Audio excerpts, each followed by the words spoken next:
नमस्कार दोस्तों। जेबी study point के यूट्यूब चैनल में आपका बहुत बहुत हार्दिक स्वागत और अभिनंदन करता हूं। एनटीए यूजीसी नेट पेपर 1 का ये महामैराथन मॉक टेस्ट संख्या 36 है। अब की बार नेट जरा पार टेस्ट दो 100 में से 60 सही तो जरा पक्का समझे अपना। ठीक है, तो दोस्तों आइए शुरू करते हैं। हमारा नाम देव कुमार, पीएचडी इतिहास, एक बार जेआरएफ 4 बार नेट पास। ठीक है, आइए शुरू करते हैं। अगर आप हमारे चैनल पर नए हैं और आपने अभी तक हमारा चैनल सब्सक्राइब नहीं किया है, प्लीज़ सब्सक्राइब कर लीजिए। उसके पास में जो बेल आइकन उसको प्रेस कर लीजिए, जिससे कि आने वाली नई वीडियो का नोटिफिकेशन आपको पहले ही मिल सके। वीडियो को लाइक और शेयर ज़रूर कीजिएगा। तो आइए शुरू करते हैं बिना किसी देरी के।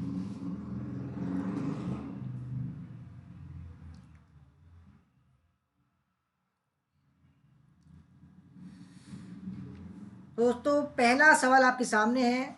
ठीक है, आपको मॉक टेस्ट है ये। निम्नलिखित में से कौन सा कृत्रिम पारिस्थितिकी तंत्र है? आपके सामने चार ऑप्शन हैं। आप 10 सेकंड में कमेंट कर सकते हैं। ठीक है, जो भी देख रहे हैं। तो पहला ऑप्शन है धान का खेत, वन, घास का मैदान और झील। यानी कृत्रिम माने दोस्तों जो मनुष्य के द्वारा बनाया गया हो पारिस्थितिक तंत्र, इकोलॉजिकल सिस्टम। कौन सा कृत्रिम पारिस्थितिकी तंत्र है? चार ऑप्शन है धान का खेत, वन, घास का मैदान और झील।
नमस्कार दोस्तों, जेबी स्टडी पॉइंट के यूट्यूब चैनल में आपका बहुत बहुत हार्दिक स्वागत और अभिनंदन करता हूं। यूजीसी नेट पेपर 1 का महामैराथन मॉक टेस्ट संख्या ये 36 है। अब की बार नेट जेआरएफ पार टेस्ट दो 100 में से 60 सही तो जेआरएफ पक्का समझे अपना।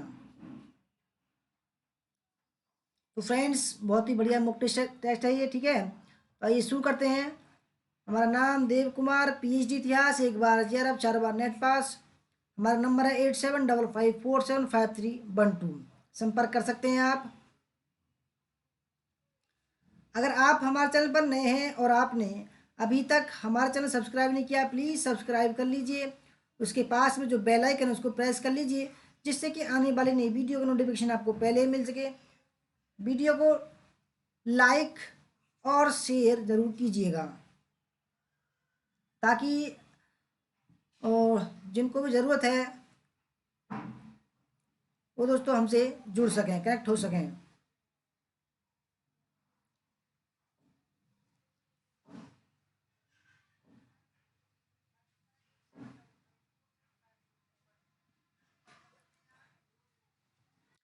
तो पहला सवाल ये है आपके सामने, ठीक है। आपको अगर कमेंट करना है दोस्तों तो 10 सेकंड का समय आपके लिए, कमेंट कर सकते हैं। पहले भी जो एग्ज़ाम हुए हैं उनमें से भी कॉपी सवाल आए हैं कुछ इसमें से भी, इसलिए बहुत महत्वपूर्ण है। तो पहला सवाल है, निम्नलिखित में से कौन सा कृत्रिम पारिस्थितिकी तंत्र है? पहला ऑप्शन है धान का खेत, वन, घास का मैदान और झील।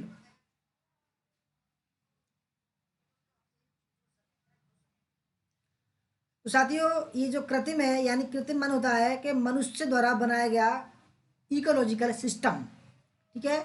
मनुष्य द्वारा बनाया हुआ होता है ये, ठीक है। तो निम्नलिखित में से कौन सा कृत्रिम पारिस्थितिकी तंत्र है? तो आप सामने 4 ऑप्शन है, कमेंट कर सकते हैं आप, आपको जो भी सही लग रहा हो।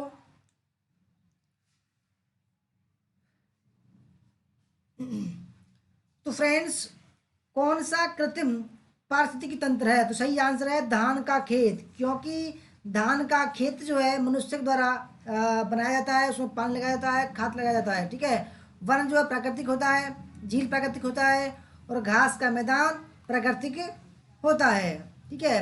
तो कृत्रिम इकोलॉजिकल सिस्टम क्या हो गया? धान का खेत। ये भी आ सकता है सवाल।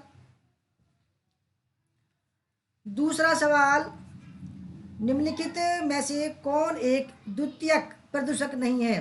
ठीक है। तो PAN, स्मॉग, सल्फर डाइऑक्साइड या ओजोन। सभी को good morning. Ravichandra ji, doctor Ganesh जी,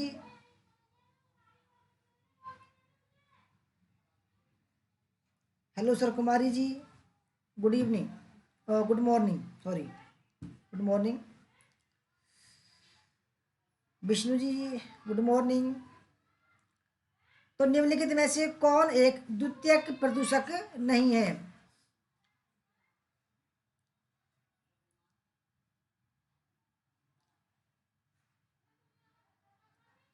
तो दूसरे सवाल का जो सही आंसर है वो है option number C, sulphur dioxide जो है द्वितीयक प्रदूषक नहीं है। यानी कि द्वितीयक प्रदूषक जो होते हैं तो दो प्रकार के होते हैं, प्राइमरी और सेकेंडरी, ठीक है। तो सेकेंडरी में जो है सल्फर डाइऑक्साइड आता है, प्राइमरी में PAN, स्मॉग और ओजोन आते हैं, ठीक है। तीसरा सवाल आपके सामने, निम्नलिखित में से कौन ग्रीन हाउस प्रभाव में योगदान नहीं करता है? ठीक है। तो पहला option methane, sulphur dioxide, carbon dioxide और ओजोन। कौन जो गैस है वो ग्रीन हाउस प्रभाव में योगदान नहीं करता है? दोस्तों, आपको पता होना चाहिए कि ग्रीन हाउस प्रभाव में जो गैस होती है वो कौन कौन सी होती हैं। तो इसमें कौन कौन होती है? मिथेन होती है, ठीक है, मिथेन, और CO2, ओजोन होती है, ठीक है, CFC भी होती है, जलवाष्प भी होती है, ठीक है। दोस्तों, सल्फर डाइऑक्साइड जो है वो ग्रीन हाउस प्रभाव में योगदान नहीं करती है। ऑप्शन नंबर 20 का गलत आंसर है, ठीक है, और बाकी सब ठीक है। देविका शिंदे जी, गुड मॉर्निंग।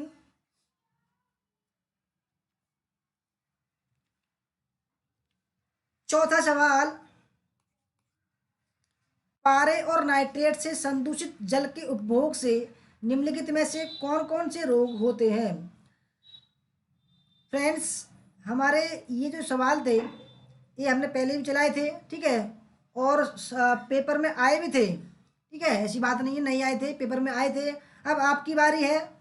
बहुत अच्छे सवाल है, बिल्कुल बढ़िया सवाल है। तो पारे और नाइट्रेट से संदूषित जल के उपभोग से निम्नलिखित में से कौन से रोग होते हैं? पहला ऑप्शन मिनीमाता रोग तथा ऑस्टियोपोरोसिस, दूसरा ऑस्टियोपोरोसिस तथा ब्लू बेबी सिंड्रोम, दूसरा मिनीमाता रोग तथा ब्लू बेबी सिंड्रोम, और चौथा ऑप्शन है ऑस्टियोपोरोसिस तथा मिनीमाता रोग। मोहन शर्मा जी, वेलकम। जिनके भी एग्ज़ाम रह गए हैं उनके लिए ये महामैराथन मॉक टेस्ट चलाया जा रहा है। पारे और नाइट्रेट से संदूषित जल के उपभोग से निम्नलिखित में से कौन से रोग होते हैं? तो फ्रेंड्स, पारे से होता है मिनीमाता रोग, ठीक है, नोट डाउन कर लेना। पारे से कौन सा होता है? मिनीमाता रोग। और नाइट्रेट से होता है ब्लू बेबी सिंड्रोम, ठीक है। ऑप्शन नंबर सी इसका राइट आंसर है। पांचवा सवाल, ग्लोबल 500 पुरस्कार प्रदान किए जाते हैं। ये भी दोस्तों कई बार एग्जाम में आ चुका है। ग्लोबल 500, पहला ऑप्शन है जनसंख्या नियंत्रण के लिए, दूसरा आतंकवाद के विरुद्ध अभियान के लिए, तीसरा पर्यावरण प्रत्यक्षा के लिए, और चौथा मारक पदार्थों के विरुद्ध अभियान के लिए। ग्लोबल 500 पुरस्कार प्रदान किए जाते हैं।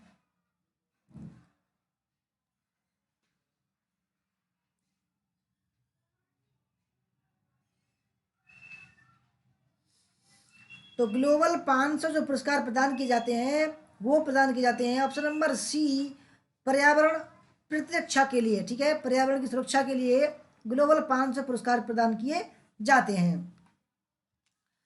छठा सवाल, जैव विविधता का सबसे महत्वपूर्ण पहलू है। पहला ऑप्शन है भोजन, औषधि, औद्योगिक उपयोग, और चौथा ऑप्शन है पारिस्थितिकी तंत्र का निर्वहन। जैव विविधता, ठीक है, नोट डाउन करना है इस बात को। जैव विविधता का सबसे महत्वपूर्ण पहलू है।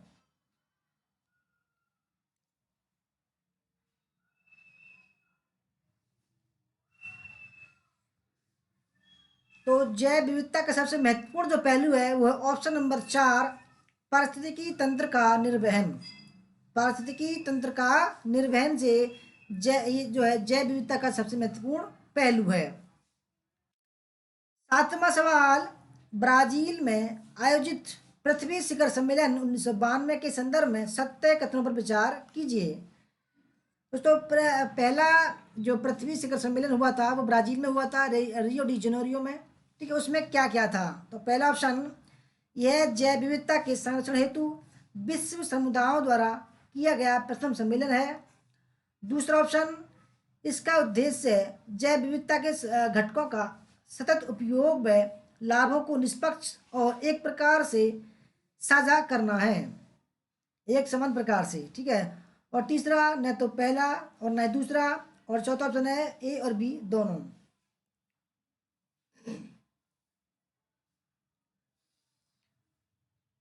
मोस्ट इम्पोर्टेंट ये सवाल है। जो पृथ्वी शिखर सम्मेलन हुआ था पहला ब्राजील में, रियो डी जेनेरियो में हुआ था, उसमें क्या क्या सत्य है इसके बारे में। तो फ्रेंड्स, इसके बारे में जो सत्य है वो ऑप्शन नंबर डी, यानी कि पहला भी ठीक है क्योंकि प्रथम सम्मेलन है, ठीक है, प्रथम सम्मेलन। और इसका दूसरा भी ठीक है, इसका उद्देश्य है जैव विविधता के घटकों का सतत उपयोग व लाभों को निष्पक्ष और एक समान प्रकार से साझा करना है। आठवां सवाल आपके सामने, निम्नलिखित कथनों में से कौन सा सत्य है? पहला ऑप्शन, ग्रीन हाउस गैसों की अनुपस्थिति में पृथ्वी का माध्य ताप -20 डिग्री तक गिर सकता है। दूसरा ऑप्शन, ग्रीन हाउस गैसों को मॉन्ट्रियल प्रोटोकॉल द्वारा विनियमित किया जाता है। फ्रेंड्स, सारे ही सवाल एकदम बेस्ट लेवल के हैं। अगर आपने पढ़ा होगा तो आप आराम से हल कर सकते हो। कौन कौन सा ठीक है इसमें?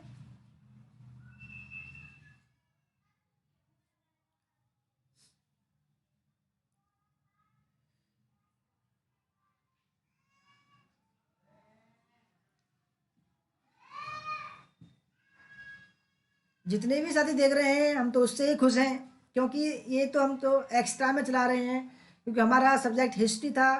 हिस्ट्री तक ही हमने जो है वीडियो बनाई थी, तो सोचा चलो और जो भी सब्जेक्ट के स्टूडेंट रह गए हैं उनके लिए बनाते हैं। तो फ्रेंड्स, आठवें सवाल का जो सही आंसर है वो है ऑप्शन नंबर फर्स्ट, यानी कि पहला जो ठीक है, ग्रीन हाउस गैसों की अनुपस्थिति में पृथ्वी का माध्य ताप -20 डिग्री तक गिर सकता है। दूसरा इसलिए गलत है दोस्तों, ग्रीन हाउस गैसों को मॉन्ट्रियल प्रोटोकॉल द्वारा विनियमित किया जाता है, ये गलत है। ठीक है, और बाकी सब ठीक है, क्योंकि मॉन्ट्रियल प्रोटोकॉल में जो ग्रीन हाउस गैस है, ठीक है, उनको जो है उनके उत्सर्जन को कम किया जाता है। 9वां सवाल, निम्नलिखित पदार्थों में से कौन एक ग्रीन हाउस गैस नहीं है? ठीक है, निम्नलिखित पदार्थों में से कौन एक ग्रीन हाउस गैस नहीं है? पहला ऑप्शन जल वाष्प, क्लोरोफ्लोरोकार्बन, मीथेन, नाइट्रोजन।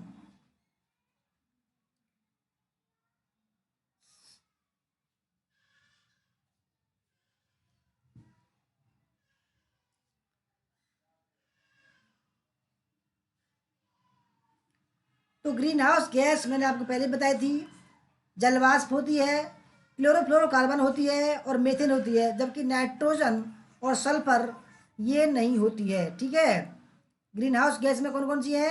जल वाष्प, क्लोरोफ्लोरोकार्बन और मीथेन है, जबकि नाइट्रोजन नहीं है। 10वां सवाल आपके सामने, carbon dioxide CO2, nitrous oxide NO2, chlorofluorocarbon CFC तथा मीथेन गैसों का ग्लोबल वार्मिंग के प्रति अपेक्षित योगदान है, यानी कि यह कितने % पर जो है योगदान देती है ग्लोबल वार्मिंग में? Himanshu Sharma ji, welcome, good morning.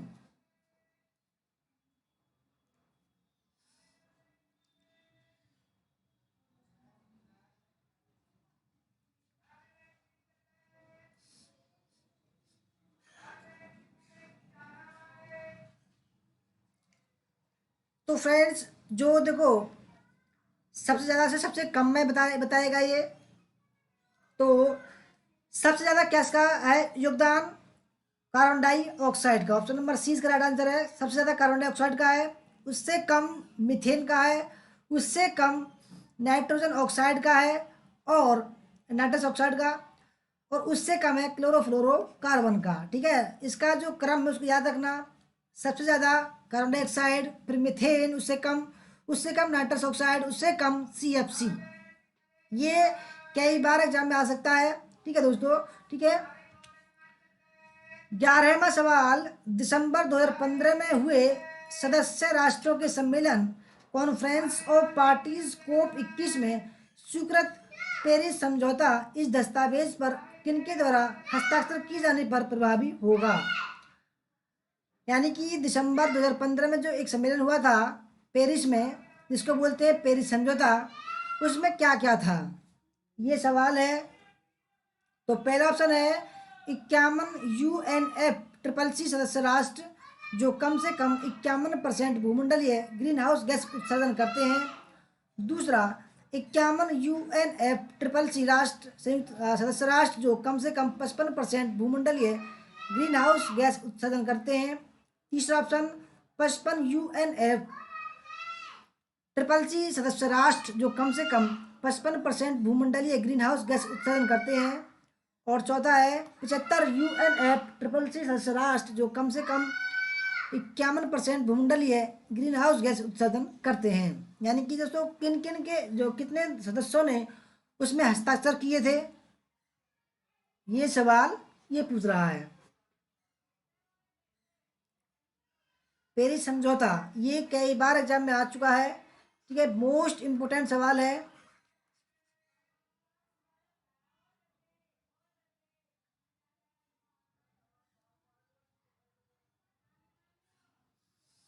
Paris समझौता जो 2015 में हुआ था, उसमें क्या क्या किन लोगों ने हस्ताक्षर किए थे?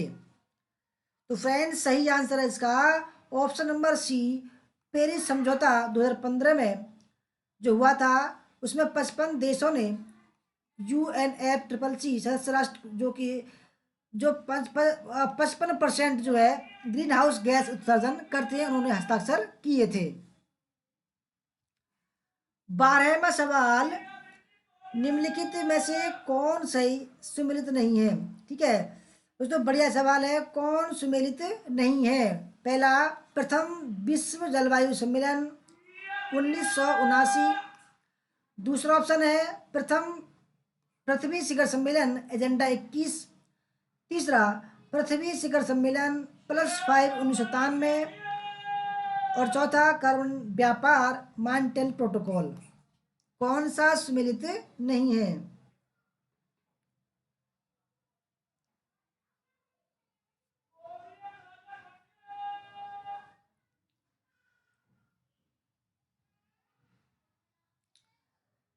वेरी वेरी मोस्ट इम्पोर्टेंट सवाल है। जरूर इसमें से दोस्तों ये आता है, ठीक है, जरूर ही आता है कोई सम्मेलन। तो सम्मेलन को हमें जरूर जो है याद करना चाहिए। तो फ्रेंड्स, जो सम्मिलित नहीं है वो है ऑप्शन नंबर डी। देखो तीन इसमें आप आपको याद हो जाएंगे। प्रथम विश्व जलवायु सम्मेलन 1979 में हुआ था, ठीक है, ये इसको याद कर लीजिए। प्रथम पृथ्वी शिखर सम्मेलन 1992 में हुआ था, रियो डी जेनेरियो में। उसमें एजेंडा 21 को लागू किया जाना था।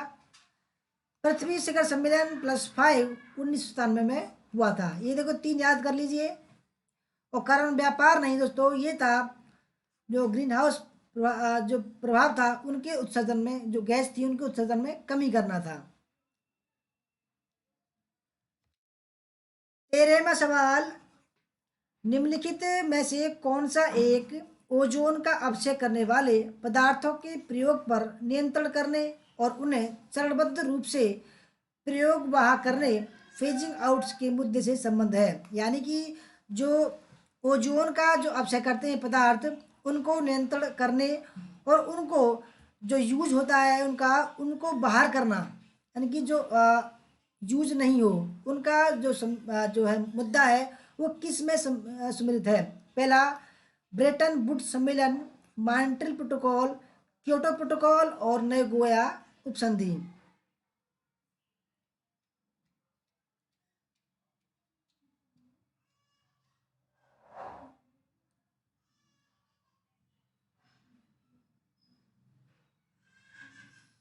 Ma'am good morning.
तो फ्रेंड्स, इसका जो सही आंसर है वो है ऑप्शन नंबर बी, यानी कि जो ग्लोबल वार्मिंग, जो ओजोन परत है, ठीक है, उसको उसको अपक्षय करने वाले जो पदार्थ हैं, जो गैस हैं, उनको नियंत्रण करने और उनको चरणबद्ध तरीके से बाहर करने का जो संबंध, जो प्रोटोकॉल था, संधि थी, वो थी मॉन्ट्रियल प्रोटोकॉल। ठीक है, मॉन्ट्रियल प्रोटोकॉल, जिससे कि क्या होगा, जैसे ओजोन परत है उसका क्षय नहीं होगा, वो बना रहेगा। तो ग्लोबल वार्मिंग जो है सही तरीके से काम करेगा दोस्तों, और हमारी पृथ्वी पर जो है जैव विविधता बनी रहेगी।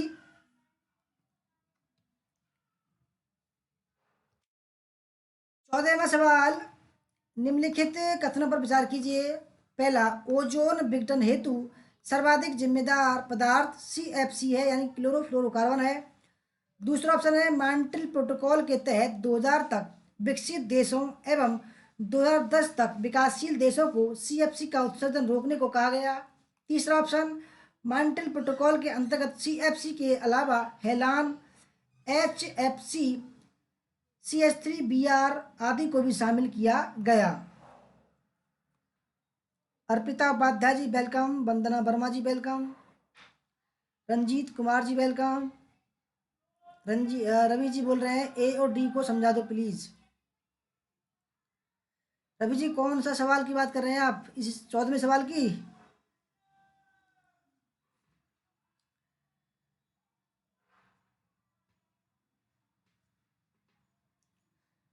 तो फ्रेंड्स सारे ही सवाल एकदम बेस्ट लेवल के हैं। देखो ऐसा ना करना कि भाई सवाल समझ में नहीं आ रहे तो चले जाएंगे आप, ठीक है। डर के आगे जीत है, डरना नहीं चाहिए कभी भी। तो फ्रेंड 14वें सवाल का जो सही आंसर है वो है ऑप्शन नंबर सी, यानी कि केवल 3 ठीक है और बाकी सब गलत है, ठीक है। क्योंकि ओजोन विघटन सर्वाधिक जिम्मेदार जो है CFC है, बिल्कुल ठीक है, ठीक है। और मॉन्ट्रियल प्रोटोकॉल के तहत 2000 तक विकसित देशों एवं 2010 तक विकासशील देशों को CFC का उत्सर्जन रोकने को कहा गया, बिल्कुल ठीक है। और तो जो असत्य है वो है ऑप्शन नंबर 3, यानी कि जो ऑप्शन 3 है वो जो है गलत है और बाकी सब ठीक है, ठीक है।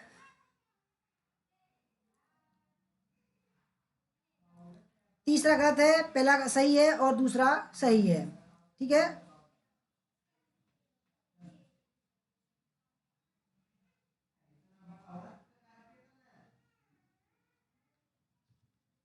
15वां सवाल, अम्ल वर्षा किनके द्वारा होने वाले पर्यावरण प्रदूषण के कारण होती है? पहला ऑप्शन कार्बन डाइऑक्साइड और नाइट्रोजन, दूसरा कार्बन मोनोऑक्साइड और कार्बन डाइऑक्साइड, तीसरा ओजोन और कार्बन डाइऑक्साइड, और चौथा नाइट्रस ऑक्साइड और सल्फर डाइऑक्साइड।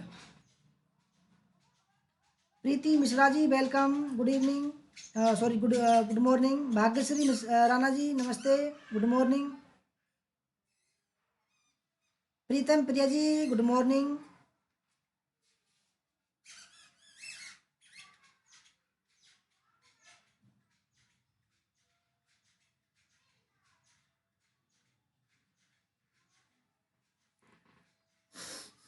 तो अम्ल वर्षा किनके द्वारा होने वाले पर्यावरण प्रदूषण कारण होती है? दोस्तों बहुत ही बढ़िया सवाल है, मोस्ट इम्पोर्टेंट सवाल है, क्योंकि ताजमहल का जो रंग जो फीका पड़ गया है वो अम्ल वर्षा के कारण हो गया है। तो अम्ल वर्षा में क्या क्या जो होते हैं, जो जो तत्व होते हैं वो कौन कौन से होते हैं, जो गैस वगैरह होती हैं कौन कौन सी होती हैं? तो फ्रेंड सही आंसर है इसका option number D, nitrous oxide और सल्फर डाइऑक्साइड का। ये क्या होता है, गैस होती है। ये जब बारिश पड़ती है, बारिश की बूंदों में मिल जाती हैं, और जो हमारे जो घर वगैरह होते हैं, जो प्राकृतिक जो सार्वजनिक स्थल होते हैं उन पर जो बरसते हैं, तो जो ये जो गैस होती हैं यह उनके कलर को फीका कर देती हैं, ठीक है, उनके कलर को फीका कर देती हैं। 15वें सवाल का डी। 16वां सवाल, निम्नलिखित में से किसकी मात्रा अम्ल वर्षा में सबसे अधिक होती है? HCl, HNO3, H2SO4, H2CO3। निम्नलिखित में से किसकी मात्रा अम्ल वर्षा में सबसे अधिक होती है?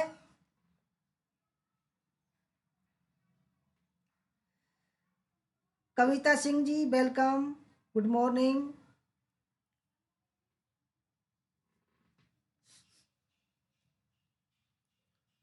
तो फ्रेंड्स अम्ल वर्षा में इन चारों में से सबसे कम अधिक जो होती है वो होती है H2SO4, ठीक है।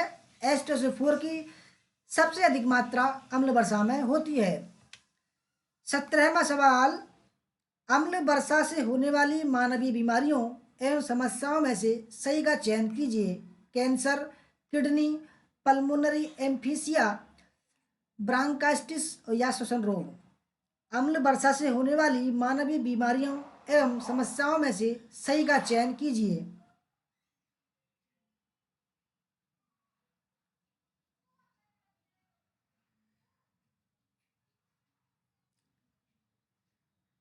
प्रीति मिश्रा जी बोल रही हैं सारे कला वर्ग वाले भी पढ़ सकते हैं।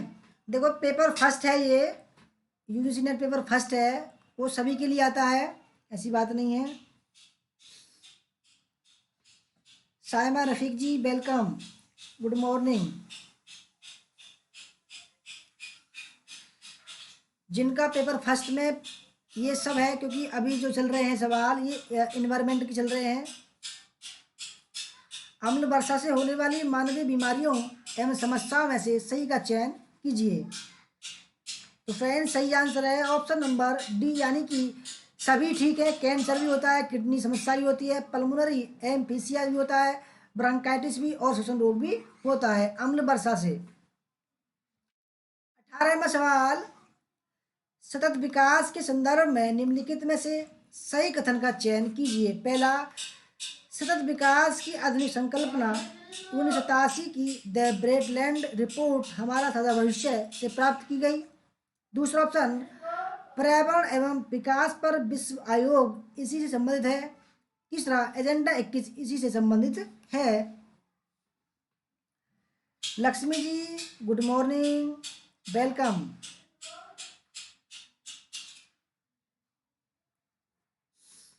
सतत विकास के संदर्भ में सही कथनों की पहचान कीजिए।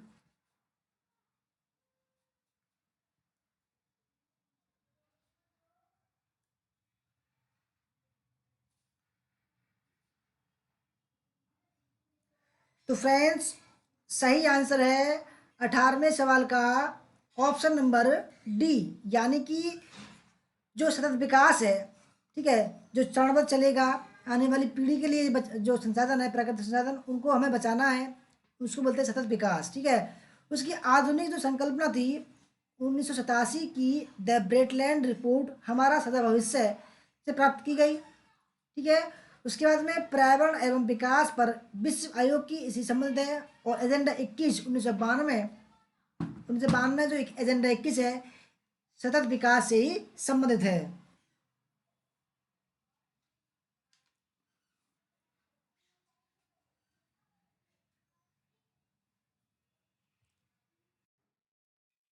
रवि जी कह रहे हैं किडनी प्रॉब्लम कैसे होती है सर।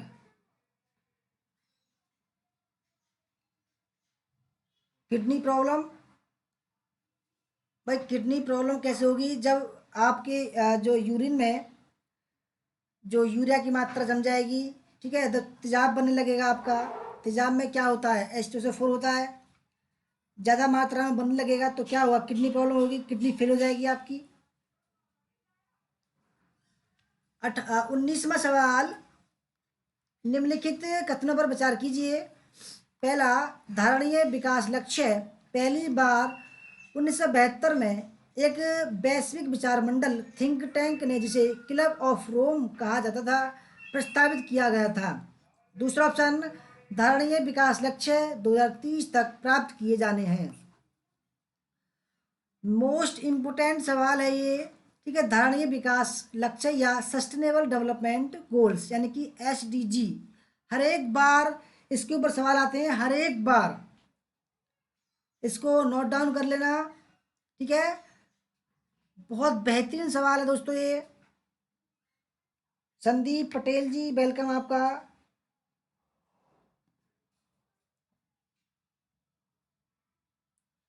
तो फ्रेंड्स, इसमें से जो सही है वो है ऑप्शन नंबर बी, यानी कि केवल दो ठीक है, पहला गलत है, ठीक है, पहला गलत है। क्योंकि 1972 से नहीं दोस्तों, ये 2002 से जो है धारणीय विकास लक्ष्य की शुरुआत हुई थी, ठीक है, 2002 से।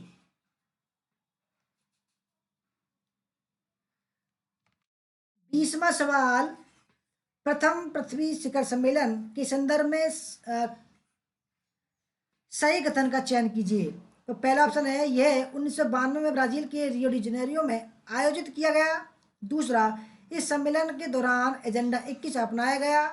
तीसरा, इसमें सहस्त्राब्दी विकास लक्ष्य MDG को लागू किया गया।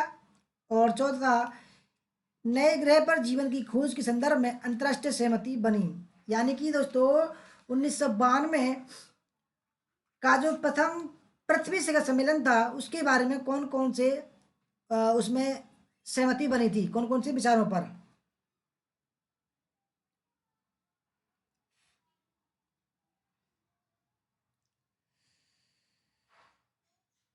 स्नेहा गुजर जी वेलकम आपका। गणेश कंडपाल जी बोल रहे हैं इस बार भी आया था, जी आया था, इस बार भी आया था। तो फ्रेंड्स, सही आंसर है 20 में का ऑप्शन नंबर बी, यानी कि पहला ठीक है। प्रथम पृथ्वी शिखर सम्मेलन जो हुआ था 1992 में ब्राजील के रियो डी जनेरियो में आयोजित किया गया था।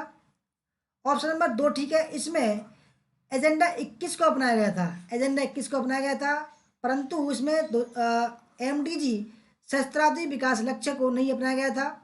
और इसमें चौथा जो ऑप्शन है ये भी गलत है। इसमें नए ग्रह पर जीवन की खोज के संदर्भ में अंतर्राष्ट्रीय सहमति बनी, ये भी गलत है। यानी कि पहला ठीक है और दूसरा इसका ठीक है। 21वां सवाल, वनों के टिकाऊ प्रबंधन के लिए वक्तव्य सिद्धांत पर सहमति कब बनी? पहला ऑप्शन रियो प्लस 20 सम्मेलन 2012, दूसरा रियो प्लस 10 सम्मेलन जोहान्सबर्ग, तीसरा पृथ्वी सम्मेलन 1992 और चौथा पर्यावरण संरक्षण पर संयुक्त राष्ट्र सम्मेलन न्यूयॉर्क 2015।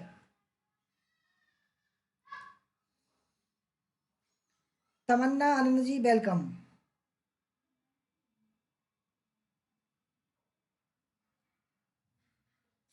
दोस्तों बार बार ये सम्मेलन आ रहे हैं, इसका मतलब ये आपको जरूर एक ना दो फंसते हैं, इसको थोड़ा गौर से देखना। अगर नोट्स बनाओगे तो उनका बहुत अच्छा रहेगा। वनों के टिकाऊ प्रबंधन के लिए वक्तव्य सिद्धांत पर सहमति कब बनी? तो फ्रेंड्स सही आंसर है ऑप्शन नंबर सी, पृथ्वी सम्मेलन 1992 ब्राजील के रियो डी जनेरियो में हुआ था। 22वां सवाल, रियो प्लस 10 सम्मेलन के संबंध में असत्य कथन चुने। पहला, यह जोहान्सबर्ग में 2002 में संपन्न हुआ। दूसरा, इसे पृथ्वी सम्मेलन 2002 के नाम से जाना जाता है। तीसरा, इसमें सहस्त्राब्दी विकास लक्ष्य को लागू करने का लक्ष्य रखा गया। और चौथा, उपरोक्त में से कोई नहीं।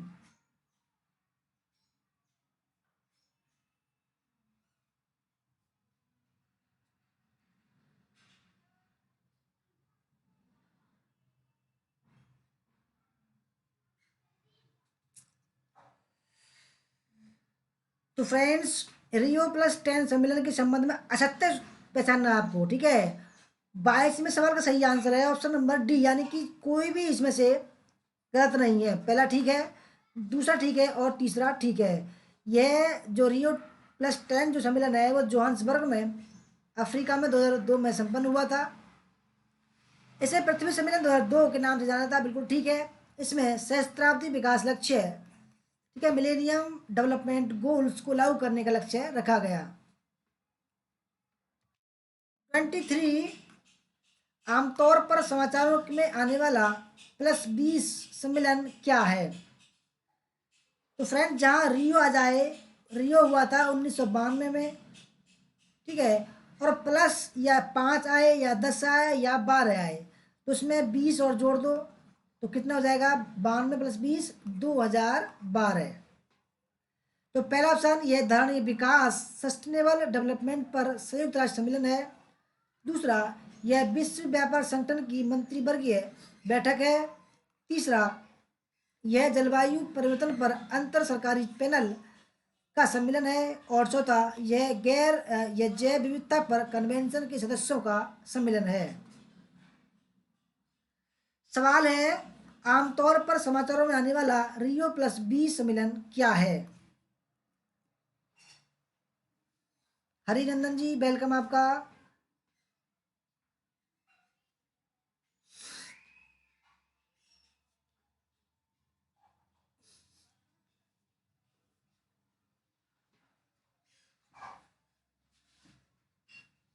दस सेकंड का समय है आपको कमेंट करने के लिए, कमेंट कर सकते हैं आप ये समझिए कि हम आप जो है पेपर दे रहे हैं। तो फ्रेंड्स 23 का सही आंसर है ऑप्शन नंबर, यह धारणीय विकास सस्टेनेबल डेवलपमेंट पर संयुक्त राष्ट्र सम्मेलन है, ठीक है। ऑप्शन नंबर फर्स्ट इसका राइट आंसर है।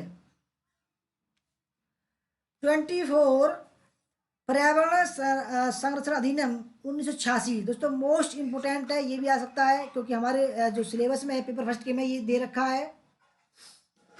पर्यावरण संरक्षण अधिनियम 1986 के संदर्भ में निम्नलिखित कथनों पर विचार कीजिए। पहला, पर्यावरण प्रदूषण की रोकथाम हेतु यह अधिनियम किसी उद्योग को बंद करने, नियंत्रण एवं निरीक्षण परीक्षण करने का अधिकार केंद्र सरकार को प्रदान करता है। दूसरा, इसके उल्लंघन पर 3 साल तक की कैद या 5 लाख तक का जुर्माना अथवा दोनों दिए जा सकते हैं। तीसरा, इस अधिनियम के अंतर्गत न्यायालय स्वतः संज्ञान ले सकता है। और चौथा, यह अधिनियम स्टॉकहोम में 1972 में संपन्न हुए संयुक्त राष्ट्र मानवीय पर्यावरण सम्मेलन के निर्णयों को लागू करने की दिशा में प्रेरित है। कौन सा सही है? ये जो नया जो सिलेबस आया था उसमें शामिल किया गया है पर्यावरण अधिनियम 1986 और वन।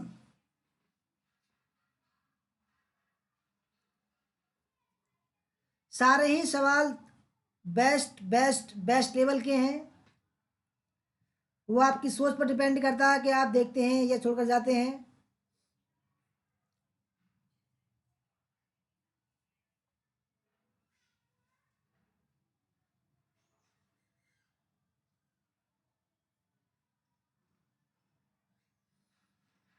प्रीति मिश्रा जी कह रहे हैं थोड़ा जूम करके दिखाओ। प्रीति जी आप जो है अपनी जो है क्या कहते हैं क्वालिटी थोड़ा बढ़ा लीजिए, क्वालिटी ठीक है, क्वालिटी थोड़ा बढ़ा लीजिए जिससे कि आप जो है जैसे कि हो सकता है आप 144 KB पर देख रही हो, उसको जो है बढ़ा लीजिए, 380 पर कर लीजिए, बिल्कुल स्पष्ट आएगा,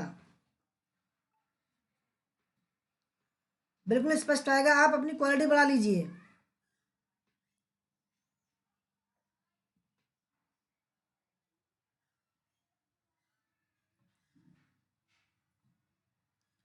पर्यावरण अधिनियम 1986 के संदर्भ में निम्नलिखित कथनों पर विचार कीजिए। तो फ्रेंड सही आंसर है इसका ऑप्शन नंबर फर्स्ट, यानी कि पहला ठीक है इसका। पर्यावरण प्रदूषण की रोकथाम हेतु यह अधिनियम किसी उद्योग को बंद करने, नियंत्रण एवं परीक्षण करने का अधिकार केंद्र सरकार को प्रदान करता है। नोट डाउन करना इस बात को। और ऑप्शन नंबर 4 ठीक है इसका। यह अधिनियम स्टॉकहोम में 1972 में संपन्न हुए संयुक्त राष्ट्र मानवीय पर्यावरण सम्मेलन के निर्णयों को लागू करने की दिशा में प्रेरित है। दूसरा गलत है और तीसरा गलत है। ऑप्शन नंबर ए इसका सही आंसर है।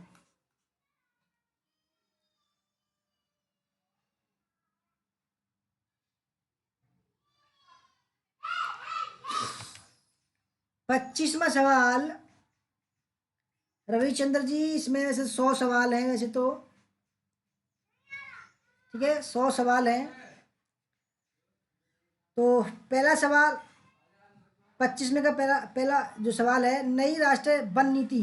दोस्तों ये भी हमारे सिलेबस में है, ठीक है। नई राष्ट्रीय वन नीति 2016 के प्रस्तावित मसौदे के संदर्भ में निम्नलिखित कथनों में से कौन सा सत्य है? पहला, यह 1988 की राष्ट्रीय वन नीति का स्थान लेगी। दूसरा, पर्वतीय क्षेत्रों में 1/3 वन क्षेत्र के स्थान पर 50% वन क्षेत्र का लक्ष्य लागू करना। तीसरा, नागरिकों पर हरित कर का आरोपण। चौथा, वन संरक्षण हेतु तकनीक के प्रयोग को बढ़ावा देना। और पांचवा, जलवायु परिवर्तन के मुद्दे के अनुरूप लक्ष्य एवं कार्य निर्धारण हेतु प्रयास।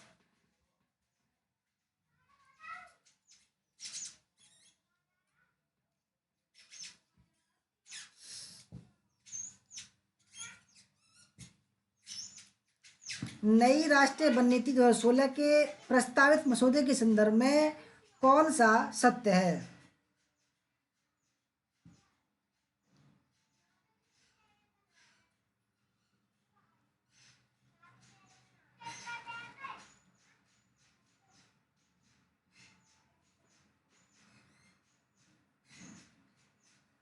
तो फ्रेंड जो नई राष्ट्रीय वन नीति 2016 में जो आई थी उसमें क्या क्या था? ऑप्शन नंबर सी इसका राइट आंसर है, यानी कि पहला भी था, यह 1988 की राष्ट्रीय वन नीति का स्थान लेगी। तीसरा, नागरिकों पर हरित कर का आरोपण। चौथा, वन संरक्षण हेतु तकनीक के प्रयोग को बढ़ावा देना। और पांचवा, जलवायु परिवर्तन के मुद्दे के अनुरूप लक्ष्य एवं कार्य धारण करने हेतु प्रयास।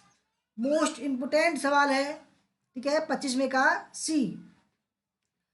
26वां सवाल, भारत में निम्नलिखित में से कौन नवीकरणीय ऊर्जा स्रोत सर्वाधिक संभाव्यता वाला है? अच्छा सवाल है। सौर शक्ति, लघु जल विद्युत शक्ति, जैव पुंज शक्ति और अपशिष्ट से अर्जित शक्ति।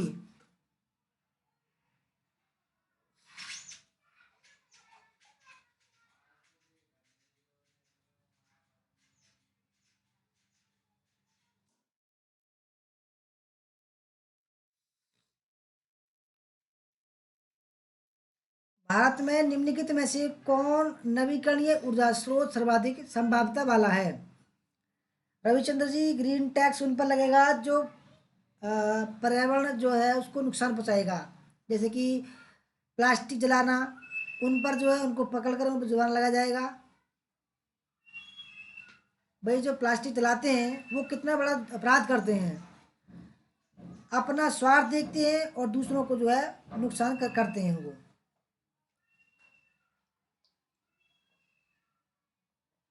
तो फ्रेंड सही आंसर है ऑप्शन नंबर फर्स्ट, सौर शक्ति।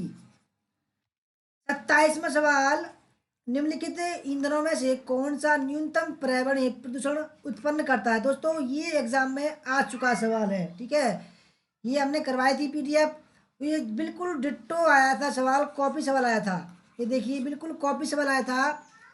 ये 9 अक्टूबर का जो एग्जाम हुआ था पहली शिफ्ट में, ठीक है, 9 अक्टूबर को बिल्कुल कॉपी सवाल आया था। निम्नलिखित ईंधनों में से कौन सा न्यूनतम पर्यावरणीय प्रदूषण उत्पन्न करता है? चार थे, डीजल, कोयला, हाइड्रोजन और मिट्टी का तेल।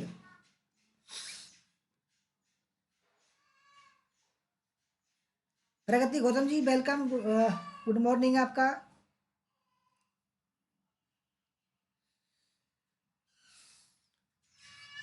दोस्तों 27 का जो सही आंसर न्यूनतम पर्यावरण प्रदूषण करता है वो है ऑप्शन नंबर सी, हाइड्रोजन। दोस्तों बिल्कुल कॉपी सवाल आया था ये वाला कि कौन सा न्यूनतम पर्यावरण प्रदूषण उत्पन्न करता है? हाइड्रोजन। और दूसरे में ये आया था कि डीजल, कोयला और हाइड्रोजन में कौन सा सबसे कम करता है? तो हाइड्रोजन करता है। एक ये आया था कि पेट्रोल और डीजल में सबसे कम कौन करता है? तो पेट्रोल करता है। बिल्कुल कॉपी सवाल आया था। 28, भारत में सौर ऊर्जा उत्पादन के संदर्भ में नीचे दिए गए कथनों पर विचार कीजिए। पहला, भारत प्रकाश वोल्टीय इकाइयों में प्रयोग में आने वाले सिलिकॉन वेफर्स का दुनिया में तीसरा सबसे बड़ा उत्पादक देश है। दूसरा, सौर ऊर्जा शुल्क का निर्धारण भारतीय सौर ऊर्जा निगम के द्वारा किया जाता है। कौन सा ठीक है?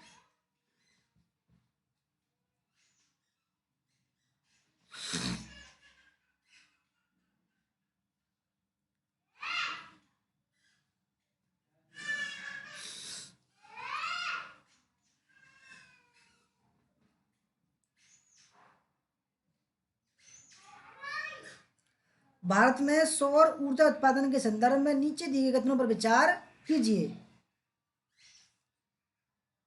दोस्तों 28 का सही आंसर है ऑप्शन नंबर डी, यानी कि ना तो पहला ठीक है और ना दूसरा ठीक है, दोनों गलत हैं।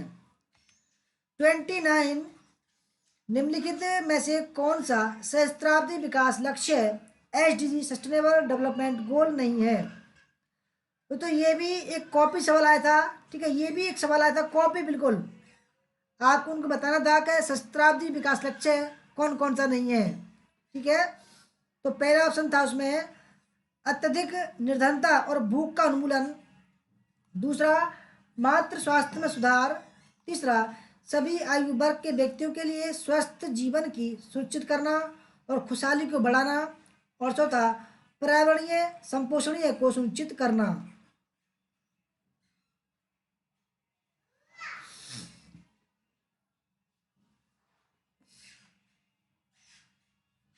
जिनका भी एग्जाम रह गया है दोस्तों, मैं उनको बता रहा हूँ कि ये भी एग्जाम में आया था और हाइड्रोजन वाला भी आया था।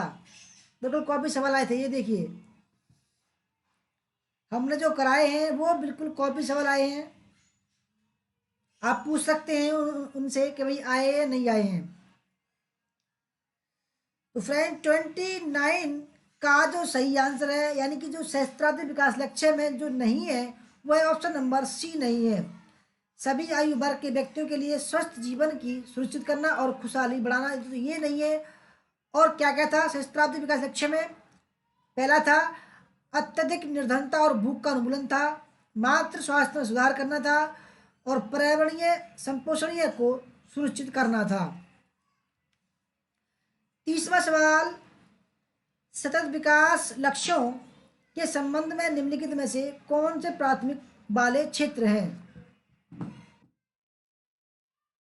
सतत विकास लक्ष्यों के संबंध में निम्नलिखित में से कौन से प्राथमिक वाले लक्ष्य हैं? पहला, गरीबी उन्मूलन, भुखमरी उन्मूलन, शहरीकरण को कम करना, और चौथा, शांति, न्याय और मजबूत भागीदारी।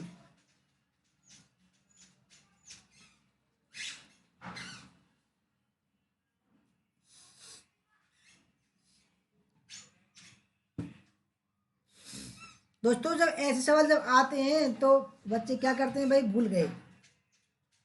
भूल जाते हैं। परंतु देखो हमारे तो बिल्कुल कॉपी सवाल आ रहे हैं। मैंने आपको बताया 2 सवाल आ गए हैं पर्यावरण में से। तो फ्रेंड, 30वें सवाल का सही आंसर है ऑप्शन नंबर डी, यानी कि सतत विकास लक्ष्यों के संबंध में जो कौन प्राथमिकता वाले क्षेत्र हैं। पहला गरीबी उन्मूलन था, भुखमरी उन्मूलन, और ऑप्शन नंबर 4 शांति, न्याय और मजबूत भागीदारी, ये सतत विकास लक्ष्यों के संबंध में है। 31वां सवाल, निम्नलिखित में से भारत की किस पंचवर्षीय योजना में शिक्षा और मानव शक्ति पर विशेष बल दिया गया है? पहला ऑप्शन तीसरी पंचवर्षीय योजना, चौथी, दूसरी और पांचवी।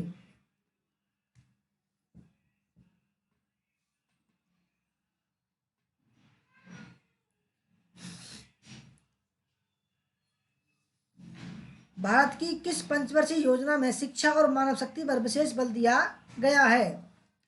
31वें का सही आंसर है ऑप्शन नंबर बी, चौथी पंचवर्षीय योजना में। 32वां सवाल, हरित भारत मिशन के अधीन कितने हेक्टेयर निम्नलिखित वन भूमि को वनरोपण के अंतर्गत लाया जाता है? 2 मिलियन, 3 मिलियन हेक्टेयर, या 2, 6, 8 और 20।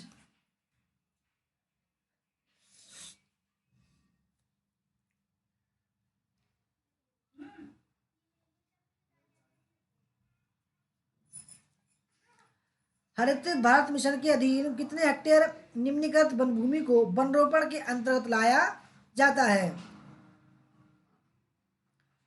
तो फ्रेंड, 32 का सही आंसर है 6 मिलियन हेक्टेयर। नोट डाउन करना, 6 मिलियन हेक्टेयर को वनरोपण के अंतर्गत लाया गया है हरित भारत मिशन के तहत।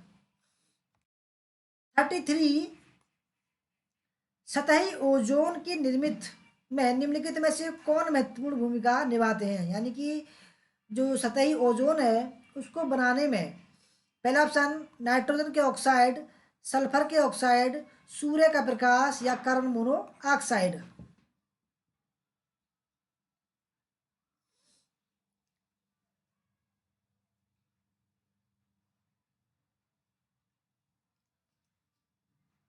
तो फ्रेंड, सही आंसर है ऑप्शन नंबर सी इसका, यानी कि सतह जो ओजोन है उसको बनाने में कौन कौन भूमिका निभाते हैं?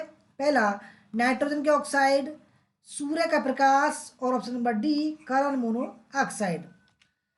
34वां सवाल, निम्नलिखित में से पृष्ठीय ओजोन की प्रदूषक के रूप में संभावित विरचना का उत्सर्जन स्रोत कौन सा है?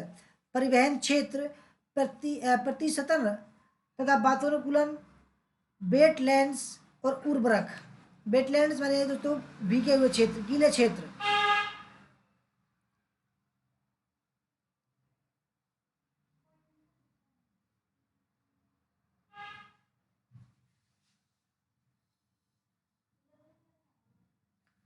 तो फ्रेंड्स, निम्नलिखित में से पृष्ठीय ओजोन की प्रदूषक के रूप में संभावित विरचना का उत्सर्जन स्रोत कौन सा है? ऑप्शन नंबर फर्स्ट परिवहन क्षेत्र है उसका। 35, क्लोरोफ्लोरोकार्बन का स्रोत कौन सा है? पहला तापीय शक्ति संयंत्र, स्वचालित वाहन, प्रशीतन एवं वातानुकूलन, और उर्वरक। क्लोरोफ्लोरोकार्बन यानी कि CFC का स्रोत कौन सा है?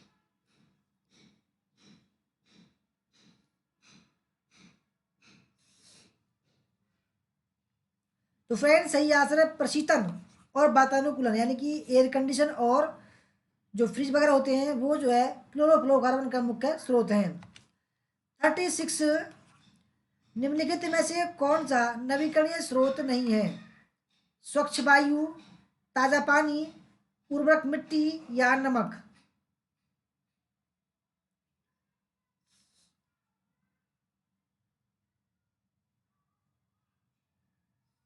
निम्नलिखित में से कौन सा नवीकरणीय स्रोत नहीं है?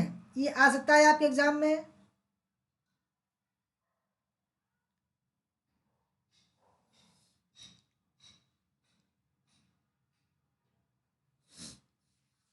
तो फ्रेंड सही आंसर इसका ऑप्शन नंबर डी, नमक। ठीक है, नमक जो है नवीकरणीय स्रोत नहीं है, ये गैर नवीकरणीय है। 37, कोचीन अंतर्राष्ट्रीय हवाई अड्डे को निम्नलिखित में से किस श्रेणी में संयुक्त राष्ट्र का चैंपियन ऑफ द अर्थ पुरस्कार दिया गया है? दोस्तों ये करंट का सवाल है। नीतिगत नेतृत्व, उद्यमिता, भविष्य दृष्टि, विज्ञान और नवोन्मेष, और चौथा है प्रेरणा और क्रियान्विति। कोचीन अंतर्राष्ट्रीय हवाई अड्डे को निम्नलिखित में से किस श्रेणी में संयुक्त राष्ट्र का चैंपियन ऑफ द अर्थ पुरस्कार दिया गया है?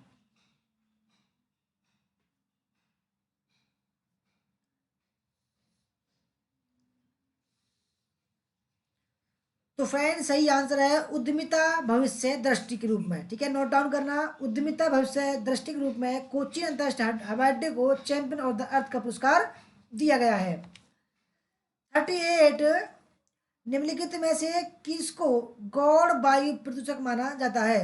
Nitric oxide, ozone, sulphur dioxide और कार्बन मोनोऑक्साइड।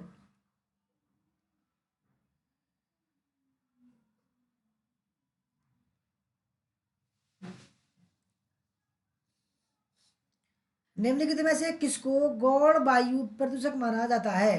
तो 38 का सही आंसर है ओजोन को। किसको? ओजोन, O3 इसका सूत्र है। 39, नदियों, भारत की नदियों में निम्नलिखित में से किसको प्रदूषण का प्रमुख स्रोत माना जाता है? दोस्तों वेरी वेरी इंपॉर्टेंट सवाल है। भारत की नदियों में निम्नलिखित में से किसको प्रदूषण का प्रमुख स्रोत माना जाता है? पहला ताप विद्युत संयंत्र, दूसरा अविनियमित लघु स्तरीय उद्योग, तीसरा अशोधित बाहित मल, और चौथा कृषि वाह।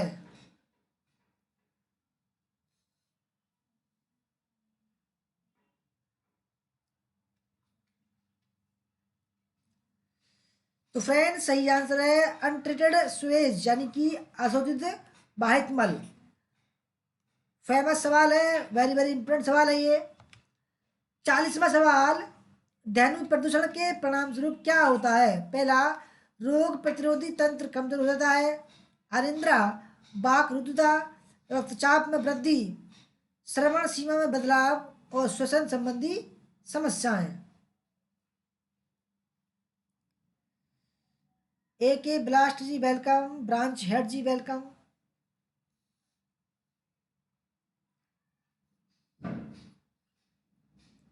ध्वनि प्रदूषण के परिणाम स्वरूप क्या होता है? सही विकल्प का चयन कीजिए।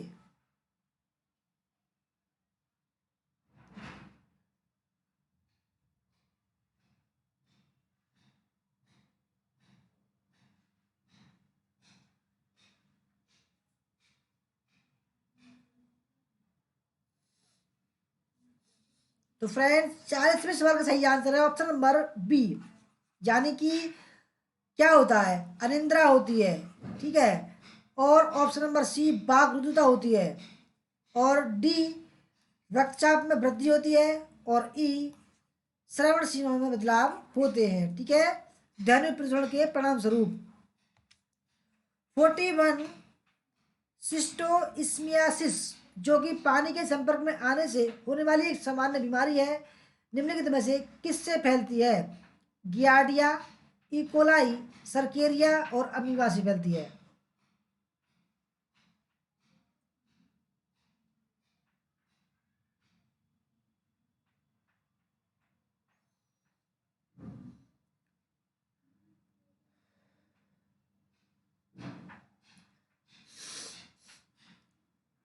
तो फ्रेंड्स 41 का सही आंसर है सर्केरिया से फैलती है। किससे? सर्केरिया एक बीमारी है जो पानी के संपर्क में आने से फैलती है। ठीक है। 42, ई पाठशाला किसकी पहल? दोस्तों ये भी सवाल आ चुका है एग्जाम में। ई पाठशाला किसकी पहल है? यूजीसी, सीबीएसई, एनसीईआरटी और एनसीटीई। इनकी फुल फॉर्म याद रखना। यूजीसी की यूनिवर्सिटी ग्रांट कमीशन, सीबीएसई की central board secondary education, NCERT की national council education and research training, NCTE की नेशनल काउंसिल टीचर एजुकेशन।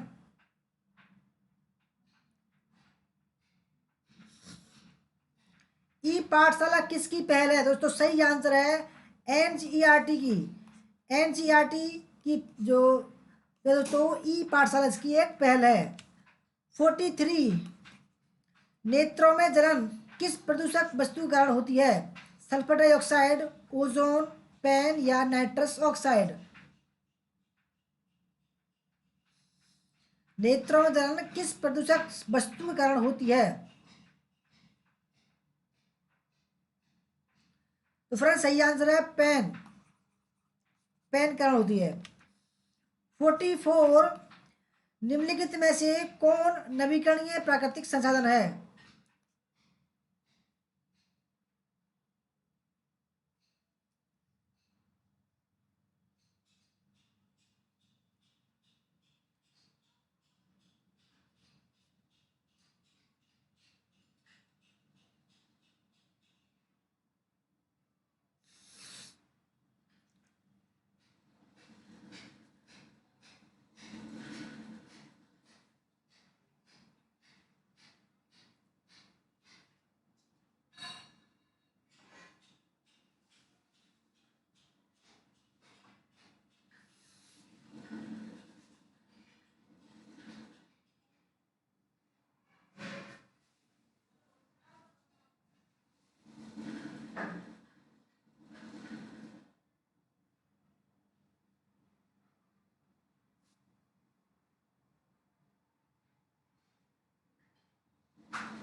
तो फ्रेंड्स 44 का सही आंसर है ऑप्शन नंबर सी, प्राकृतिक गैस।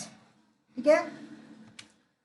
45, भारत सरकार द्वारा वर्ष 2030 तक भारत में विद्युत शक्ति की कुल संस्थापित क्षमता में नवीकरणीय ऊर्जा की हिस्सेदारी का कितना लक्ष्य है? 20%, 30%, 40% या 50%?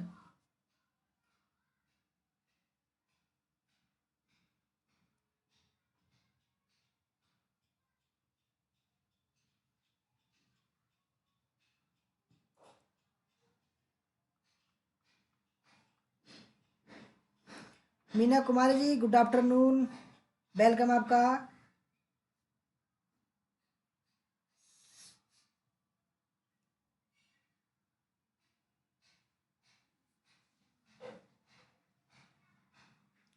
तो फ्रेंड्स भारत सरकार द्वारा वर्ष 2030 तक भारत में विद्युत शक्ति की कुल संस्थापित क्षमता में नवीकरणीय ऊर्जा की हिस्सेदारी का कितना लक्ष्य है?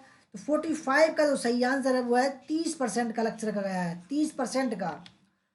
46, भारत सरकार द्वारा वर्ष 2022 तक छत के ऊपर विद्युत के लिए ऊर्जा पैनल संस्थापन का निर्धारित लक्ष्य है।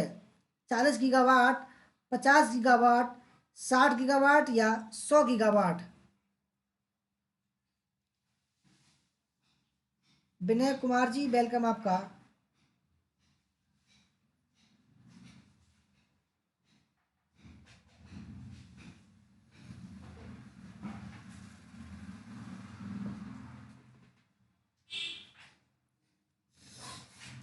तो फ्रेंड 2022 तक छत के ऊपर विद्युत जो सौर पैनल लगेगा, ऊर्जा पैनल, उसको जो लगाने का जो लक्ष्य है वो कितने गीगावाट का होगा वो? तो फ्रेंड सही आंसर है ऑप्शन नंबर डी, 100 गीगावाट का होगा। ठीक है। 47, सूर्य से उद्भूत ऊर्जा का कितना प्रतिशत अंतरिक्ष में पूर्ण विघटित होता है? यानी कि ये पृथ्वी है, ठीक है, ये सूरज है, ये जो पृथ्वी, जो सूरज जो है वो जो प्रकाश आ रहा है, ऊर्जा आ रही है, वो रिफ्लेक्ट कितना परसेंट करती है ऐसे करके। ठीक है। यानी कुछ वो अवशोषित कर लेती है और कुछ रिफ्लेक्ट कर देती है। कितना परसेंट रिफ्लेक्ट करती है? 15, 25, 30 या 50?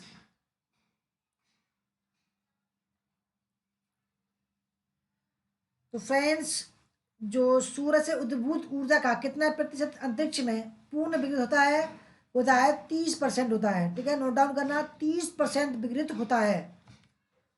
48 वर्ष 2022 तक पवन ऊर्जा से बिजली उत्पन्न करने के लिए भारत सरकार ने क्या लक्ष्य निर्धारित किया है? 60 गीगावाट, 50 गीगावाट, 40 गीगावाट या 15 गीगावाट?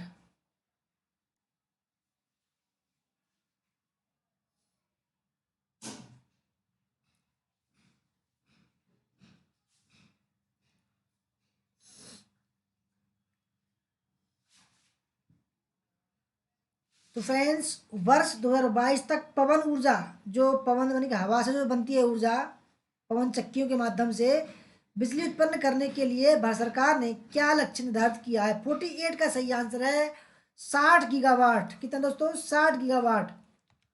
49, निम्नलिखित में से किस ऊर्जा स्रोत का उपयोग विद्युत उत्पादन में ऊर्जा संपरिवर्तन के लिए किया जाता है? बायोमास, वायु, जियोथर्मल या न्यूक्लियर? निम्नलिखित में से किस ऊर्जा स्रोत का उपयोग विद्युत उत्पादन में ऊर्जा परिवर्तन के लिए किया जाता है?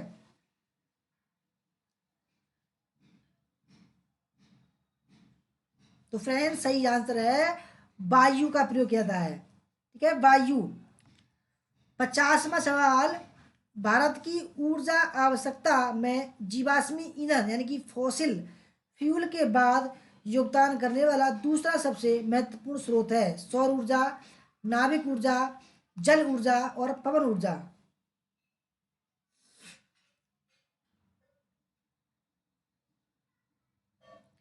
भारत की ऊर्जा आवश्यकता में जीवाश्मी ईंधन के बाद योगदान करने वाला दूसरा सबसे महत्वपूर्ण स्रोत है।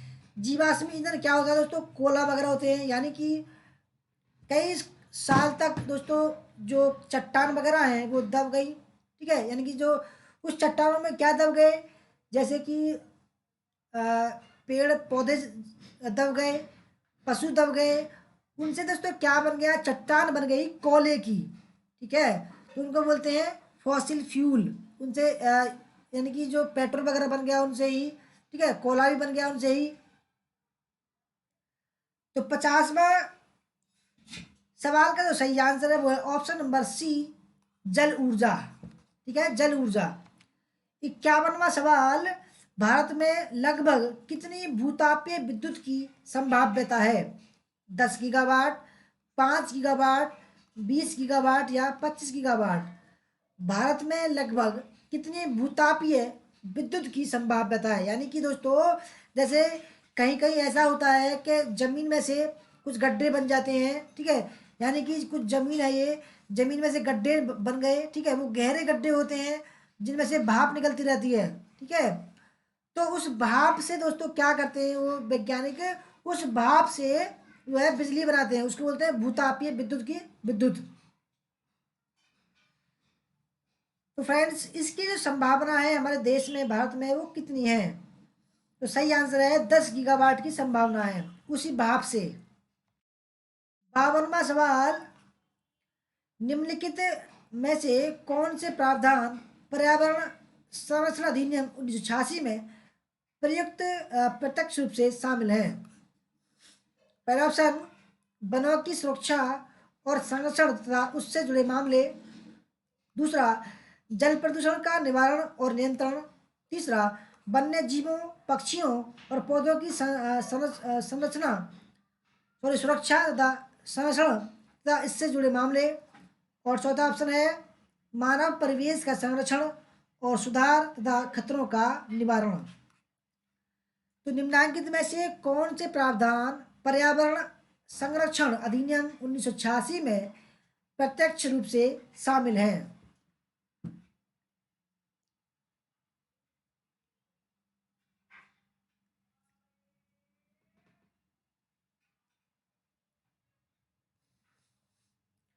शिल्पी कुमारी जी, वेलकम।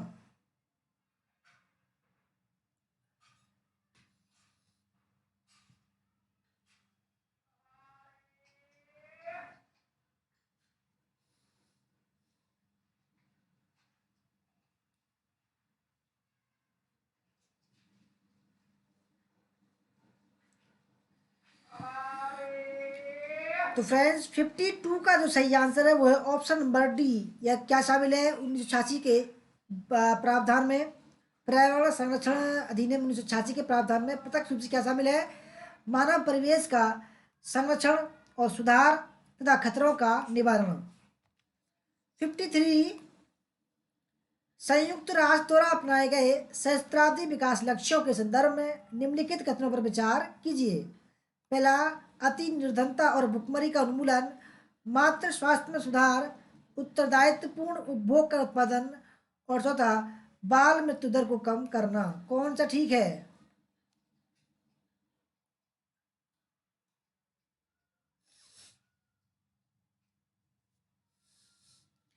संयुक्त राष्ट्र द्वारा अपनाए गए सहस्त्राब्दी मिलेनियम डेवलपमेंट गोल के संदर्भ में निम्नलिखित कथनों पर विचार कीजिए।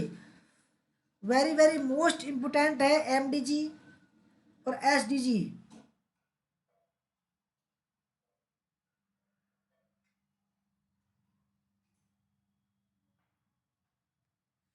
तो फ्रेंड्स 53 का सही आंसर है ऑप्शन नंबर सी, यानी कि जो एमडीजी है,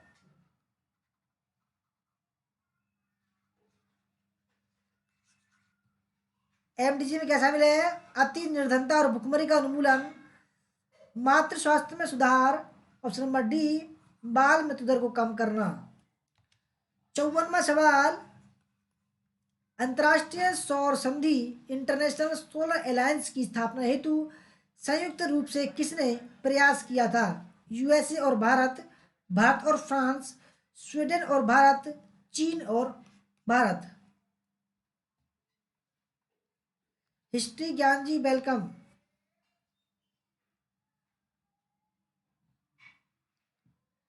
अंतर्राष्ट्रीय सौर संधि की स्थापना हेतु संयुक्त रूप से किसने प्रयास किया था? तो फ्रेंड सही आंसर है ऑप्शन नंबर बी, भारत और फ्रांस ने किया था। 55वां सवाल, मॉन्ट्रियल प्रोटोकॉल में निम्नलिखित में से किन पर्यावरण संबंधी मुद्दों के समाधान के लिए हस्ताक्षर किए गए थे? पहला, ट्रोपोस्फेरिक ओजोन प्रदूषण, दूसरा, स्ट्रेटोस्फेयर में ओजोन का अपक्षय, ग्लोबल वार्मिंग और एसिड रेन। गुड आफ्टरनून जी, हिस्ट्री ज्ञान जी।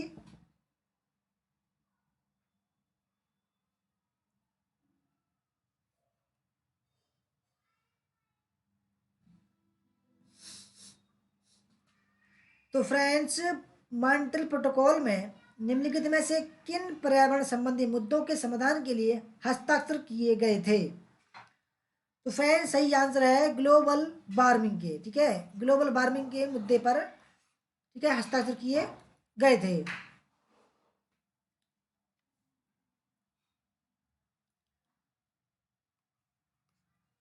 56वां सवाल, रियो प्लस 20 सम्मेलन का एक मुख्य परिणाम किसके समुच्चय का विकास करना था? पहला, समर्थनीय विकास लक्ष्य, सहस्त्राब्दी विकास लक्ष्य, राष्ट्रीय विकास रणनीति, और चौथा, राष्ट्रीय भूमि पुनर्स्थापना रणनीति। रियो प्लस 20 सम्मेलन का एक मुख्य परिणाम किसके समुच्चय का विकास करना था?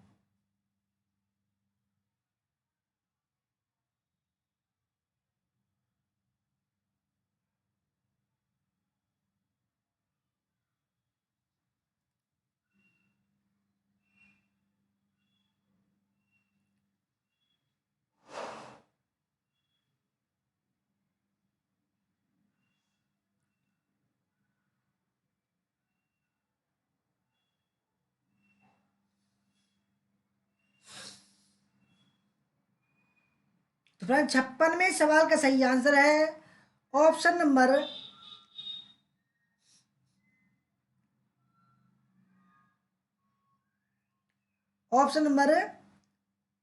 बी, सहस्त्राब्दी विकास लक्ष्य। 57वां सवाल, नगोया उपसंधि यह प्रोटोकॉल किससे संबंधित है? यह भी आ सकता है क्योंकि आई नहीं है अभी तक एग्जाम में। नगोया उपसंधि किससे संबंधित है? जलवायु, परिवर्तन, ओजोन क्षय, खतरनाक अपशिष्ट या जैव विविधता। ये आए नहीं है अभी तक एग्जाम में, ठीक है, जो एग्जाम हो चुके हैं अभी तक उनमें ये नहीं आई है, इसको आने की संभावना है आने वाले एग्जाम में। नगोया उपसंधि।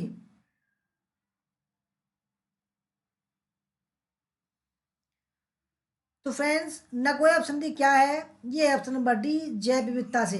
ठीक है, जैव विविधता से नगोया उपसंधि संबंधित है। 58वां सवाल, निम्नलिखित में से किस सम्मेलन, शिखर सम्मेलन का संधारणीय विकास संबंधी संयुक्त राष्ट्र सम्मेलन UNFSD के नाम से जाना जाता है?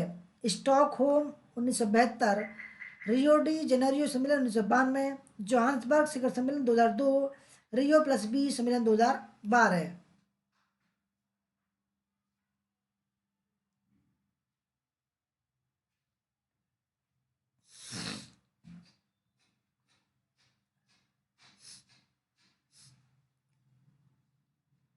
तो फ्रेंड्स संधारणीय विकास संबंधी संयुक्त राष्ट्र सम्मेलन वो है ऑप्शन नंबर डी, रियो प्लस बी सम्मेलन 2012।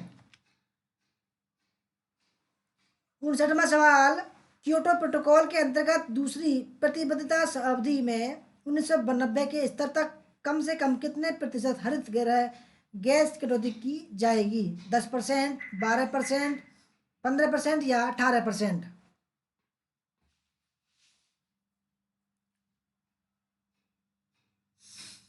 क्योटो प्रोटोकॉल के अंतर्गत दूसरी प्रतिबद्धता अवधि में 1990 के स्तर पर तक कम से कम कितने प्रतिशत हरित गृह गैस की कटौती की जाएगी? तो सही आंसर दोस्तों 18% तक। ठीक है। 60वां सवाल, क्योटो प्रोटोकॉल किससे संबंधित है? ओजोन अपक्षय, खतरनाक अपशिष्ट, जलवायु परिवर्तन या नाभिकीय ऊर्जा से?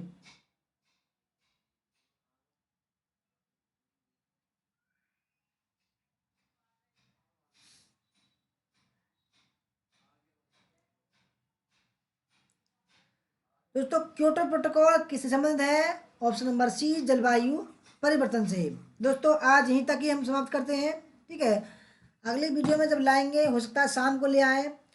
शाम को दोस्तों इससे आगे हम शुरू करेंगे भाग 37 में। ठीक है दोस्तों, वीडियो अच्छी लगी तो लाइक कर देना, शेयर करना, कमेंट करना। धन्यवाद वीडियो देखने के लिए। जय हिंद, जय भारत, वंदे मातरम। तो फीडबैक जरूर देना कि आपको कितने सही हुए 5 मिनट बाद। धन्यवाद दोस्तों, मिलते हैं शाम को एक और वीडियो के साथ में।